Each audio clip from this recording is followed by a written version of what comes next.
கர்த்தருடைய நாமம் மகிமைப்படுவதாக. ஆதியாகமம் முதல் அதிகாரத்தில் முதல் 3 வசனங்களை நாம் படிக்கும் பொழுது பரிணாம கொள்கையின் தவறான ஒரு கருத்தை நாம் புரிந்துகொள்ள வேண்டியது அவசியமாய் காணப்படுகிறது. ஆதியிலே தேவன் வானத்தையும் பூமியையும் சிருஷ்டித்தார்.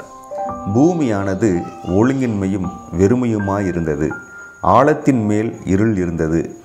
தேவ ஆவியானவர் ஜலத்தின் மேல் அசைவாடி கொண்டிருந்தார். தேவன் வானத்தையும் பூமியையும் சிருஷ்டித்து அதை ஒழுங்கின்மையும் வெறுமையுமாக விட்டுவிட்டார் என்று பரிணாம கொள்கையில் ஒரு கருத்தை சொல்லப்படுகிறது. பல நூற்றாண்டுகளாக, பல வருடங்களாக இந்த சிருஷ்டிக்கப்பட்ட உலகம் ஒழுங்கின்மையும் வெறுமையுமாக இருந்தது. பின்பு ஆண்டவர் திரும்பி வந்து 7 நாட்களுக்குள்ளாக இதில் சிருஷ்டிப்பை உண்டாக்கினார் அப்படிங்கிறத சொல்லப்படுகிறது. ஆனால் வேதமே அந்த பரிணாம கொள்கையின் கருத்தை தவறு என்பதை சுட்டி காட்டுகிறது.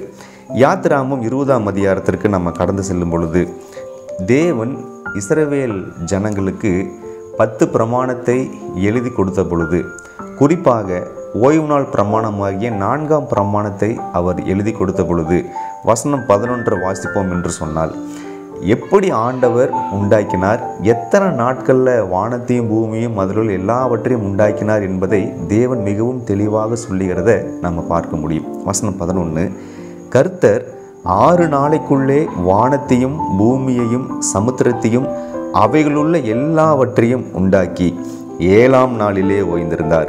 ஆகையால் கர்த்தர் ஓய்வு நாளை ஆசீர்வதித்து அதை பரிசுத்தமாக்கினார்.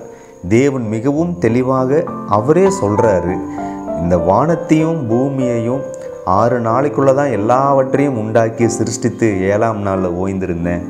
பரிணாம கொள்கை சொல்கின்றபடி அந்த பூமியை உண்டாக்கி ஒழுங்கின்மையும் வெறுமையுமாக பல வருடங்களுக்கு விட்டுவிட்டு மறுபடியும் திரும்பி வந்து இந்த 6 நாட்களுக்குள்ள சிருஷ்டிப்பை உண்டு பண்ணார் என்கிறத வேதம் மிகவும் தவறு என்பதை நமக்கு காட்டுகின்றது. தேவன் அவரே சொல்கிறாரு, அப்படியெல்லாம் இல்லை, 6 நாளைக்குள்ளே தான் எல்லாவற்றையும் நான் உண்டாக்குனேன் அப்படின்னு சொல்கிறத இங்கே நம்ம பார்க்குறோம்.